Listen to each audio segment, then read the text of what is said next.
The second generation Nissan Leaf aims to electrify the affordable part of the EV market in more ways than one. It goes further, not only in terms of powered up range, but also in its efforts to bring new levels of space, comfort and technology to the full electric part of the family hatchback segment. In short, it's a sophisticated statement of just how far battery-powered cars have come. Whatever your opinion on EV motoring, this Leaf is guaranteed to surprise you. Can an electric car really be enjoyable to drive? Nissan says this one is. A light tap on the throttle delivers the kind of seamless pull-away demeanour you'd expect from this kind of car, but a sharp stab with the right foot fires the Leaf forward like a scalded cat. The 150 PS power output you get from this Mark II model represents a 40% increase in motor power that comes with a 25% increase in torque. And an increase in battery capacity from 24 to 40 kilowatt hours for standard models means that the operating range is increased to an official and actually reasonably realistic worldwide harmonised light vehicle testing procedure figure of 168 miles, considerably more than direct competitors can offer. But to get even an early three-figure driving range, you're going to need to make copious use of the various driving aids that Nissan provides. An eco mode restricts throttle travel, and there are two ways of harvesting regenerative energy that will slow down the battery's rate of power drain. As with the previous Leaf, the most obvious way of doing this is by selecting the provided B ratio on the gearbox, which gleans regenerative energy from the powertrain. With this Mark II model, there's the extra option of using the standard E-pedal system, which in addition also gains regenerative energy from the friction brakes. With E-pedal activated, you'll hardly ever need to press the brake pedal. The car slows itself, which sounds strange, but is something you adjust to pretty quickly.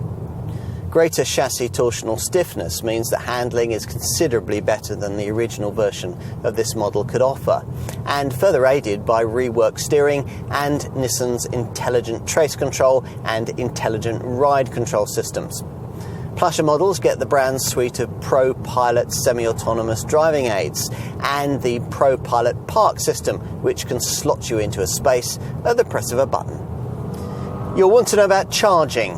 A 7 kilowatt hour 32 amp wall box for your garage comes at no extra cost, which is just as well because charging from a domestic plug would take a yawning 21 hours. Using the wall box, that figure reduces to just 7.5 hours. If you find a rapid charging point, they're at Nissan dealers and in motorway service areas, you'll be able to replenish your battery to within 80% of its charge in around 40 minutes. Nissan reckons that the daily charging process will add no more than about £25 to your monthly electricity bill, which doesn't seem much when you take into account the huge savings you'll be making on fuel and the fact that full electric cars attract a benefit-in-kind tax liability of only 9%. Here, if you ever doubted it, is proof that electric vehicles are now firmly targeted at mainstream buyers. Overall, this is a larger, lower and more sharply sculpted design that will broaden this model's customer base considerably.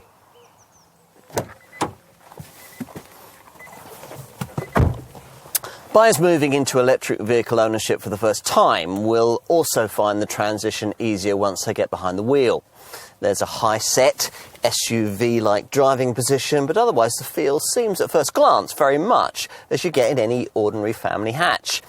Closer inspection, though, reveals some unique Leaf cabin features. A stubby little auto gear lever and an instrument binnacle display that, curiously, mixes an analogue speedo with an accompanying customisable colour TFT display. Now, pretty much everything else you'll need to know is delivered by the centre dash 7-inch Nissan Connect EV7 monitor that nearly all variants get. It's not as sophisticated as the screens you get in rival EV models, but with smartphone mirroring and navigation, including a map showing local charge stations, it delivers most of what you'll need to know. Let's take a seat in the rear.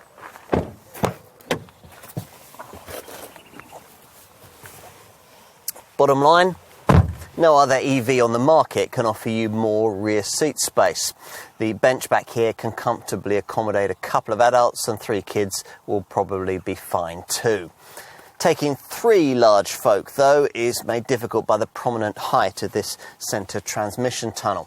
Lift the tailgate and you find yourself faced with a 436-litre cargo bay, around 100 litres more than the previous generation model could offer. Nissan's EV remit has been broadened quite a bit with the second generation version of this design. Only longer journeys now require nervous range calculation. The looks won't leave the neighbours assuming you've joined the Green Party. Charging's now more straightforward, and the interior no longer makes you feel like you're in some kind of concept car. You'll quickly adapt to the smooth driving demeanour made possible by the clever e-pedal. And the extra connectivity, the semi-autonomous driving aids and the stronger standards of safety are all welcome. Which leaves us with what? Another defining moment in electric vehicle history? It certainly feels like it.